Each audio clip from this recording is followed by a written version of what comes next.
To do. Thank you so much, Krista. We're going to do what we came to do, drop some knowledge and education for everybody. I really appreciate you guys all coming here.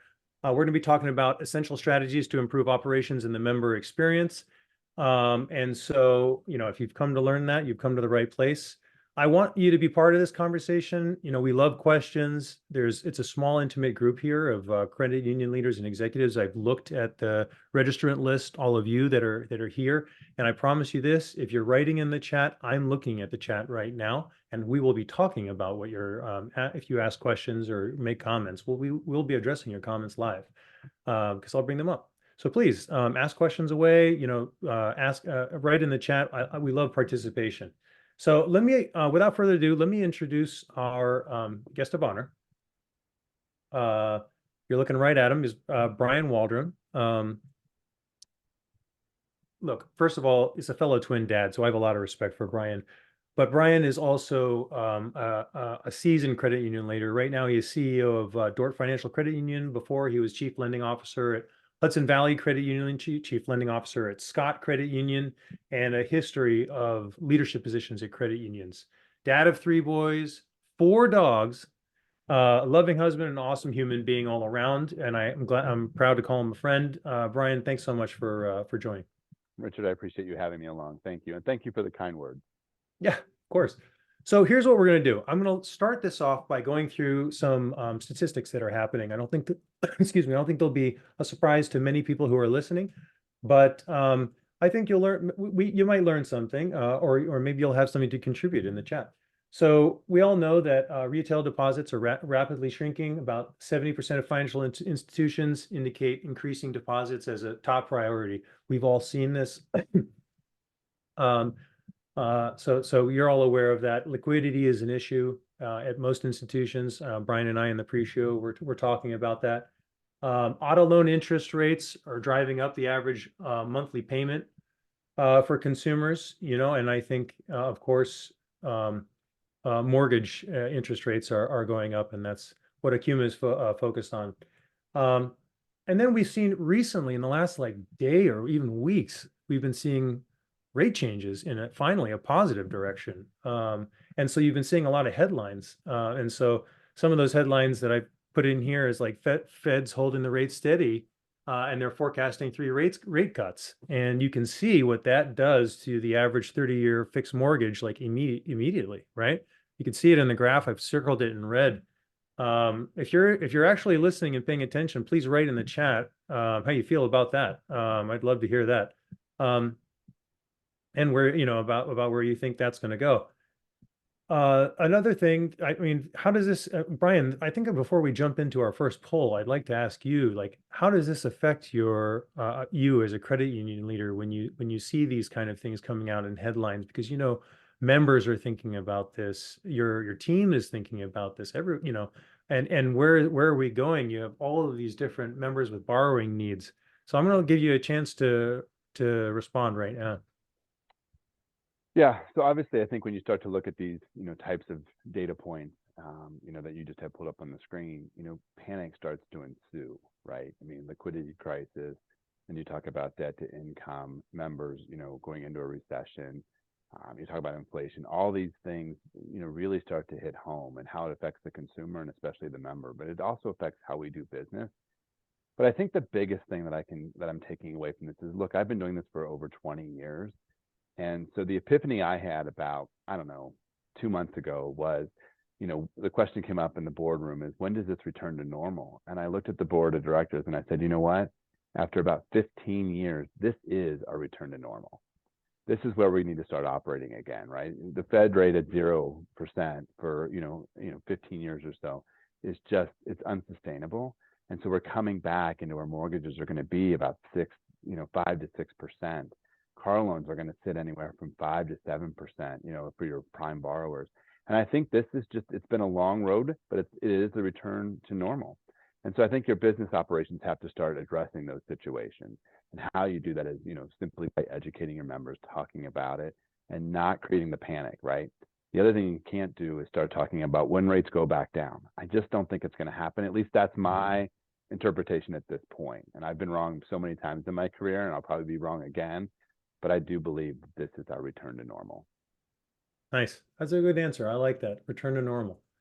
Um, so let's kick off our first poll here. The poll that I'm going to ask right now, and I've run similar polls for with banking, with banks and with IMBs outside of credit unions. So I'll be interested to see what the how this poll how this group feels. What's your outlook on 2024 and 2025? Please, if you're in the audience, I'm going to launch the poll right now. Please let us know. Brian, unfortunately, you're not allowed to answer because you're a panelist. But I would like to ask you, hopefully you don't influence it too much, but how are you feeling? Look, I'm feeling confident, right? Credit unions have a way of sustaining through, any type of bad economic factors. And so I do believe that, we need to continue to what we do best, right? Be involved with your community. Talk about education with your members. Talk to your staff if you're an executive, and keep educating everyone as you go through this process. Remember, for some of our younger loan officers, this is the first time they're seeing mortgage rates at 7 or 8%. And so they just don't know how to talk about it, but you have to kind of remind them of history and talk them through that process. But I have a very positive outlook. I think credit unions have always remained very member centric. I think it's what we do best, and I think if we continue down that path and not panic, that we'll come out ahead of this. All right, I'm going to end the poll. And you know what's really funny is this actually exactly matches the results, the percentage wise of what I ran on the other group that I was having a webinar on. I ran the same poll. And so I would say IMBs and banks are matching credit unions on how they're feeling. It was 75% roughly growing and taking market share. 25% was keeping the lights on. I do think it's important to, I had to share the results with the group. I'm sorry, everybody. I do think it's important that we address the fact that 25%, 27% of the group here that are in the attendance right now are keeping the lights on. I do think that that's worth acknowledging.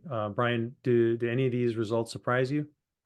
No, I think, first of all, I think all of us could have answered, I have no idea, right? Because the future is so unknown. So I think it's okay to admit that.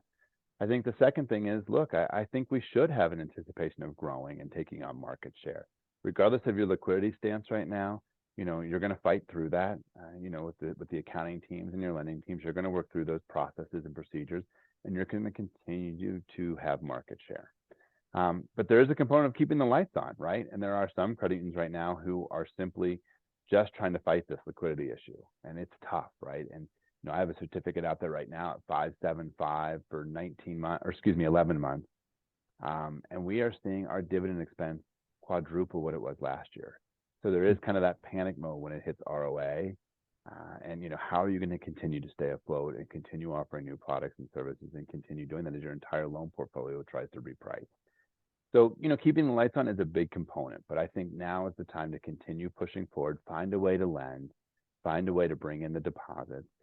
If anyone finds that silver bullet, please message me, because I'd love to know how to get that in the door without quadrupling my dividend expense. But, we'll survive through this. And I think, again, like I said before, credit unions are going to come out on top as they always do.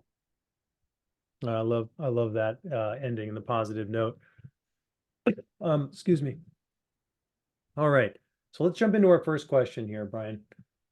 Where have you realized the greatest increase in efficiency? And let's talk about it in, the last, let's say 2 years, since the rates have started to increase, until present. Yeah. So I think, as rates start to increase, that right, obviously things start to slow down, especially let's take a look at our real estate portfolios, right? We're not having the originations we had 2 or 3 years ago. And so things are slowing down. And so this is the time that we're really taking a look. We're assigning our teams ways to go through their policies, processes, and procedures, and really trying to align them up to create a more efficient process, not only for themselves, but for the members. And so I think, as you go through that, it's a cost saving measure, right? So that's important. But also for your members, you want to create a very seamless process so that they can get that mortgage very quickly and get through the channels as they need to. It's a big purchase. And for most people, it's for first-time home buyers, it's mind-numbing, and even for seasoned veterans who have bought 3 and 4 homes, it can be a little daunting. And so I think just kind of going through your process, looking at everything you do from a member perspective, how does the member apply? If they're going online, what does that process look like?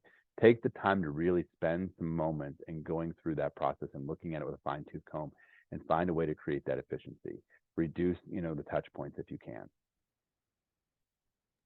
So I am gonna jump back and forth between operations and borrower experience, member experience questions as we go through this as we go through the progression here.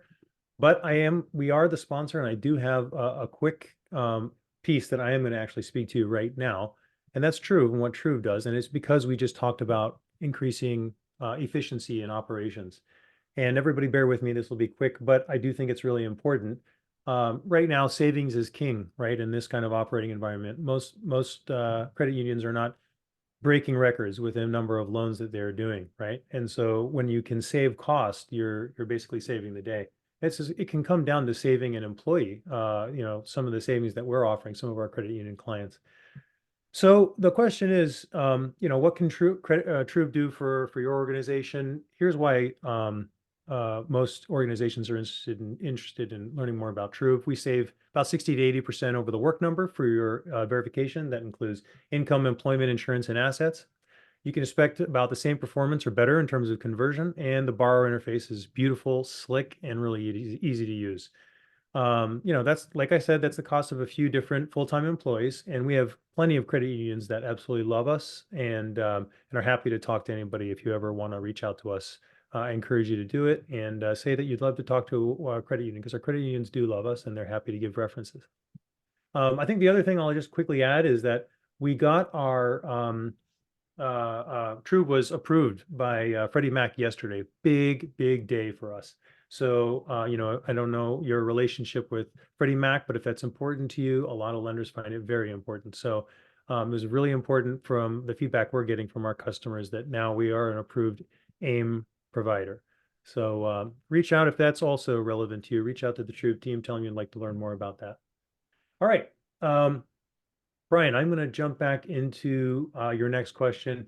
How are you using data to improve operations right now? We talked about this in the pre-show, and for me, this really shows the sophistication of like kind of a modern leader right now.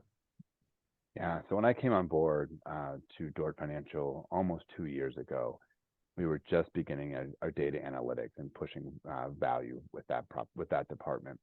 What we're creating internally is we're now making decisions based upon data. And I can give you a really great example of that. We're all looking, most of us on the call are probably looking for deposits. And we had a vendor reach out who has this really slick process for those members who are 50 plus.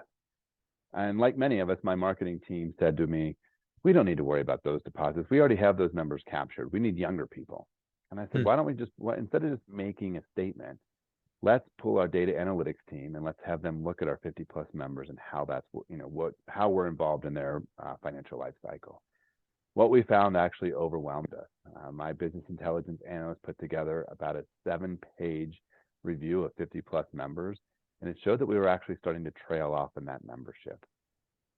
And so using data to create, to make a decision has really been impactful to us. And so we've launched this new product and service. I don't have any data on what that's done for us yet because it just launched a couple of days ago. But, again, I believe it's important to spend the time, effort, and money on creating that data use and how you use it and what we can do next with it. Some of the things we're looking at next are, next best product for our member. How can we anticipate what our member needs before they even know what they need, right? And it sounds a little big brother, but at the end of the day, it's helping us as executives make decisions that really impact our business operations. That's fantastic. I in doing a little research for this event, I was looking up credit unions and the ability to get current members to switch their primary checking account to their their credit union's deposit account. And it turned out that if it was like 50 plus, if you're 50 plus, it was like 11% would be willing to do it, and that's like with a lot of begging and pleading. And then below 50%, I think the sweet spot was 25 to about 40 something. And that was like 30 in the high 30s would switch with some work. By the way, True has a direct deposit switching account, so it's not by an accident that I was doing that research. But it's interesting when you look at those kind of those results and those statistics, and you think about what you just said, right? And most credit unions might not be looking at that 50 plus population in terms of retention or growth and overlook it, but the data told you otherwise. And I think that's fantastic. Well, I think Richard too, what allows us the executive team to do is make quick decisions, right? Because that's what we really want to do is make very quick decisions. But we're using data to support that. So we're not making a quick decision, realizing we're wrong and having to correct ourselves, which in the past, that's what you basically had to do. Did it work? No. Okay, we need to go back to the drawing board. I have 15-year-old twins. And so it's really like using the scientific method all over again. Here's our hypothesis, and then we run through it, and then we either implement or don't, and we move on. And we can do that very quickly. The key is to have some great business intelligence analysts who understand how to use the data and how to interpret the data and how to get you what you need very quickly. I am impressed that you used the word science and your parenting skills in the same sentence. Mine's, I don't even know what I'm doing. Just figuring it out. Parenting skills could be a whole nother podcast. Totally. All right. So we're going to jump into our next poll. I'm about to run it right now. Again, everybody, I would really appreciate your participation. Takes 2 seconds, just make a selection. What are you most focused on in terms of improving your borrower experience? Again, Brian, hopefully you're not going to influence everybody too much, but I would love to hear how you feel about that while people are answering. So, I don't see it on there, but I would say all the above. But I think if I really had to be true on what we're doing internally is we are really looking at education right now. And how do we educate the borrowers? Again, I go back to rates being 7, 6%, they're high. We were doing, when I moved to Michigan from New York, in New York, I had a 2.5% 15-year mortgage. And obviously I don't have that now. So, I think it's educating borrowers on, what that means for them, right? It's now time to look at ARMs again. And people are scared of that word because for so long, a 30-year fix was so low. And so really trying to understand your borrower, and instead of just putting them in a single product, we really start to understand their financial needs and what their future looks like, and start to build that for them and educate them on the benefits of the different products and services you offer. You might have to go back and study up. Some of us have to do that occasionally. And I think it's a really important, invaluable process. Well, so I'm going to end the poll now, and I am going to share the results with everybody. I would love to see anybody share anything I missed in this pick list, right? This is me making this pick list. So I would love to see if anybody's focused on anything else in when they think about the borrower experience right now. I'd love to have you share that in the chat. But Brian, if you look at these results, ease of the process is at the top. And actually, maybe everybody who had picked, there's 4 folks that had picked ease of the process. I would actually like to know what they meant by ease of the process, if you don't mind sharing that in the chat. I just, it can be just a sentence, but because it can mean a lot of things, and I don't want to guess on what that means. And so, Brian, when you think of ease of the process, like what are you thinking in terms of improving the borrower experience? Yeah, I think that it's just, it's an incredibly time-consuming and process for our members to go through. And so, how do we make that easier for them? How do we get them to upload their documents that they need? How do we get them signatures? How do we get, everything that we need from them in a very timely process without having to, pick up the phone and call them all the time or constantly send them text messages? Setting the expectation ahead of time is, or having a letter that you can give them and say, this is what we're going to need throughout this process, and what the best time to reach you is. How do you best like to be contacted? Trying to understand the member and how they operate best, I think is really important here. I just, it's a long process, and a lot of it's regulatory, right? There's nothing we can do about it except we can try and work with the member the best way they know how. And I think, having a dedicated MLO who's willing to put the time in to walk through that process with the member. And I agree with both Bree and Danielle as I'm reading through the chat myself. You have to be given the chance, and then you have to educate those borrowers. I think it all goes hand in hand. Yeah, I love the comments, by the way, Bree. That's fantastic. I mean, you're right, speed to contact, right? If you never have the conversation, I don't remember the statistics, so I'm not going to throw it out there, but I definitely know your chances of actually getting a loan or getting their business goes way down if you're second or third. I think if you're after third, it's pretty much over, right? Especially when it comes to like a mortgage loan. I think and then properly educating, that's setting expectations up front, right? And so that people really know what to expect throughout the process. I have heard that over and over again in the lending space, I specifically. think too, Rich, I don't want to interrupt, but I think too, when you talk about, when Bree mentions that you might not be the first one that they call, I think, you really have to and this is old school, right? But you have to dedicate time to creating relationships with realtors. And some of those relationships are hard to break. And so, we've spent some time going to the local schools that are actually teaching real estate classes. I know a lot of it you can do online now, but if you can get into a local community college or a college that's offering that certificate, and you can present at the class on mortgage, or work with the professor or the teacher on how you can get in and start creating that relationship, you're starting out with some new real estate agents, many who may not make it, but some who do, and you've created that lifeline for them, and they start to use you. So that's something we're doing internally as a way to combat that. The other thing too is everyone, not everyone, but a lot of us have a mortgage and we've used a realtor. And I bet none of us said, how about you try our institution first, right? And work through that process. Those relationships are really hard, but I think you have to spend time and continue to work at them. Yeah, I love it. All right, I'm going to stop sharing this poll and we're going to get back to the next question.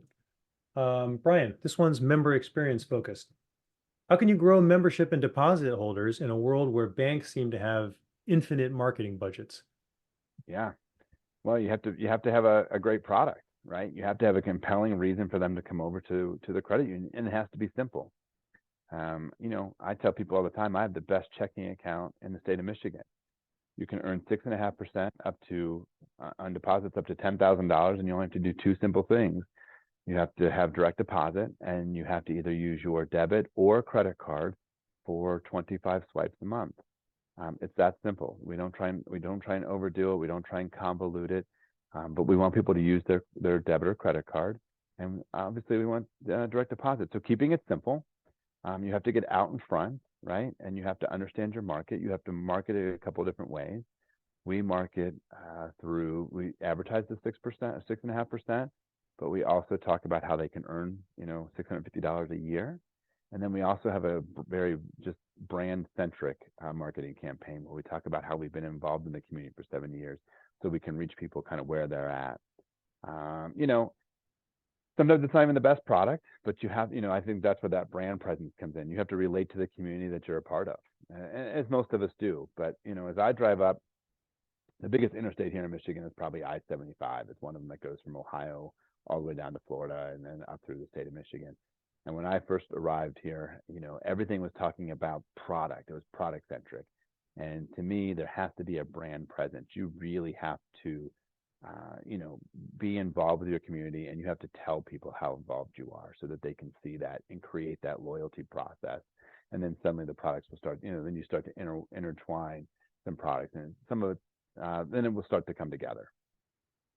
Yeah, yeah, totally. So I, in doing some research for this question, it was amazing to me just to see the bounties that different banks right now are throwing out there to try and acquire new customers. It's ridiculous. I mean, $2,500 Wells Fargo. I saw one ad for $2,500. I don't know what it would take to actually get that, but that's pretty hard to compete against.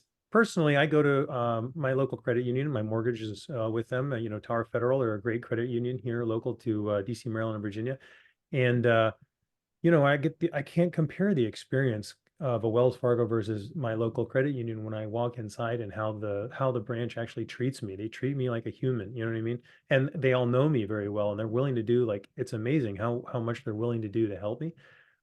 So, from my perspective, your answer on like being part of the community and really just kind of overserving the members is how you do that, Yeah, let me also add that, and I'll be happy to share the details with anyone on the call. They just have to reach out. I think you have my email at the end, or my LinkedIn, and that's fine too. We created internally a community VIP program. So our employees have an incentive to go out and volunteer their time in the community at different events. And so at this point in the year, we have donated over 22 hours of employee time out in the community. And the feedback that I'm getting when I go out and start talking to people is, wow, Dort is everywhere. And that's really what we want, right? So again, we're not only connecting via a marketing brand or a marketing ad, but we're also having our employees volunteer their time out and about in the community, whether it's an Alzheimer's walk, whether it's handing out water bottles, whether it's going to the local humane society. But creating that true impact, and that starts to resonate with people, and they understand that, again, we're here. It also gives you a chance to talk to people, right, all the time, and you can say why you're better than a bank. But your marketing budget of spending money on the TV and on billboards, You can do that with a shirt that says, volunteer incentive program, or, Dort Financial VIP, and it really works. Yeah, I see on your LinkedIn all the time the different things that you're participating in. It's awesome. Awesome. Yeah. Um, I'm going to jump forward now. There was a piece of research I did. I thought this was really interesting. According to Bankrate and Money, that the average U.S. Adult has used the same primary checking account for an average of 16 years, right? So, in terms of like the strategies and initiatives you're putting in place to try and get more of your members to do that, Brian, do you have anything you can speak to that? Like, is that a big focus? I think that just comes with natural conversation. I'll be honest with you. I mean, it's hard. It's hard to switch your direct deposit, but I think you just have to have the conversation, and sometimes you have to have it 7, 8, 9, 10 times with a member. I think it's important to let people know that you're here to help them with their child. Look at the average age of 16. Where are they going to get their banking, right? How are they learning about the credit union? I mean, some of us get stuck in the TikTok world for hours on end at night. But there are influencers out there, and I think this is something that we have to look at, right? We have to be part of this generation on where they're getting data from. And it's TikTok, it's Instagram, it's Snapchat, and how are you as a credit union addressing that? I love it. Yeah, we're all so distracted. I'm sure there's a lot of people on this call right now that are distracted. All right. On the member experience, Brian, this one is a really great question, in my opinion. This is your dashboards. This is what you're looking at with your team on a daily, weekly, monthly, quarterly basis, yearly basis. How are you measuring and how are you improving the member experience? Yeah. So, the first thing that we're doing is, obviously we're researching on how we can, do an NPS type scoring, here at the credit union. We don't have that implemented at this time. But we are constantly looking at is our Google review score, and we're trying to, raise that score up as high as we can get it, and we're paying attention to it. And the other thing we're doing is we're paying we're paying attention to employee engagement, not just employee satisfaction, but the true employee engagement score, because we believe that engaged employees are going to create the best member experience. And so, I tell, I have 350, and then I have another 44 after we complete our bank acquisition tomorrow. So I have almost 400 employees, and I do tell them at our all team meetings that, what keeps me up at night is all basically 400 of them, right? I want to make sure that they're engaged, that they're creating an environment, that they're happy coming to work, that they're happy in the job that they're doing, and that we're creating components for them to, advance and learn new things. Because I truly believe that an engaged employee is going to create the best member experience. So you can focus on trying to make everything better for the or the member, but I think it starts with your employees. Yeah, that's very well said. So it starts with your employees. That's the takeaway there. Let me ask you on the operations side. We're jumping from member experience to operations. How are you automating your operations? Yeah, you know what? AI is here, right? So we're trying to figure out how we can use that. It's a little bit scary words. Board members don't like to hear it, depending on the age, their age. But it is here to stay. And so one thing that we're looking on is, look, we're a big indirect shop. So we have a lot of indirect loans coming in. And so we're looking at ways that we can have computers read those documents, ensure that everything is filled in, at least filled in and signed appropriately, and that we have all the documents that we need from the dealer. So basically the dealer stack, right? And then in the morning, that it's ready to go for funding. So again, we're addressing that speed of process by running this overnight with all the documents that are sitting in a queue. And the next morning, all of my funding team, all they have to do is go through and fund that loan. So we're getting the dealer their money faster. The members have their loan on the books faster, which means they're getting our welcome letter faster. So again, everything is moving at warp speed, but we're trying to use AI as best we can, and we started in our consumer world. Yeah, some of the folks that I've talked to who have started using automation and pieces of AI to improve underwriting, to improve processing, and some of those steps in the lending process have definitely had success because they have to meet certain guidelines and regulations, but they have find that they are also having to hire people with specialties for managing the automation or the AI. You run into any of that, or have you heard of any of that, Brian, where it's almost like it creates a new category of employee needed to manage these technologies? Yeah, that's the key. I think with any type of new technology, you have to look at what your spend is, right? Is it, if you're creating a whole new department, is it really worth the spend in that automation? But yes, I do, I agree with you. You have to have someone monitor it, right? And you have to have the security around it. So you really have to understand what you're diving into. I'm always cautious about, over having someone overpromise and then under delivering, or it causes me angst because I have to hire 5 more people to do a process that 3 people were doing. And so, you just have to watch that, right? So make sure when you're working through these processes and procedures and you're working with vendors and you're working with your teams that you really are creating that efficiency model. Yeah, for sure. I mean, we use AI and ChatGPT and a few of the other I forget the name right now, but we use it on creating images. We use Hmm. it in creating summaries for this webinar. Afterwards, I will create a summary and probably put it into ChatGPT. But I'm going to have to review it afterwards to make Right. sure, because it never gets it right so far on the first pass. So my job is secure for now, for sure. Last question here, Brian. You have been fantastic, but this is on the member experience. How are you personalizing your service for members at scale? This is a hard thing to do and do right. Again, I go back to our business intelligence unit. So we're really working with them on how do we create that next best product for our member, or anticipating our member need.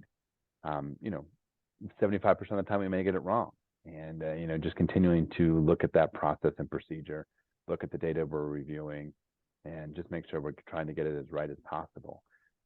This is not an easy task, right? Because what we're selling as a credit union is really a commodity, right? Everyone has a checking account, everyone has a car loan, everyone has a mortgage. Well, not everyone has a mortgage loan, but some people don't do them. But in the sense that we're offering the same thing that the neighbors are down the street, and so I think it goes back to creating that engaged employee, so creating a member experience, but also creating it online and being able to reach members where they're at, and helping them. This goes over to your collections team. How are they handling collections calls, right? Are they personalizing that service, trying to get the member to understand, build a budget and work through a process rather than just dialing for dollars? So again, taking a look at all of your processes and procedures and member contact points, and ensuring that what you're doing is what you say you're doing. Yeah, I love that, Brian. For everybody who's listening right now, we are at the end of our period here. Brian, I just want to say thank you so much, and I do want to give a chance for anybody who has any questions or comments to put them in the chat. If you have any questions for Brian, we're here. Ask away, and we'll give it an answer. If not, I'll just say as a sponsor, True, for this event, if you're interested in learning more about how you can save 60 to 80% on the work number for your verifications, or you're interested in our direct deposit switching product, I would reach out to Truve right now for a demo. Outside of that, Brian, I'm not seeing any questions jumping up right now. And everybody also, if you don't have time right now, or you're maybe going to catch the recording later, Brian is an awesome stand-up guy. You can reach out to him on LinkedIn, and he will make time to speak with you. I'm an example of that. So, Brian, thanks so much for joining. Richard, thanks for having me. I really appreciate it. And for all the attendees out there, thanks for attending. I wish you all the best in this holiday season and in the new year. Thank you. Thank you, too, Bree. Bye, everybody. Bye all.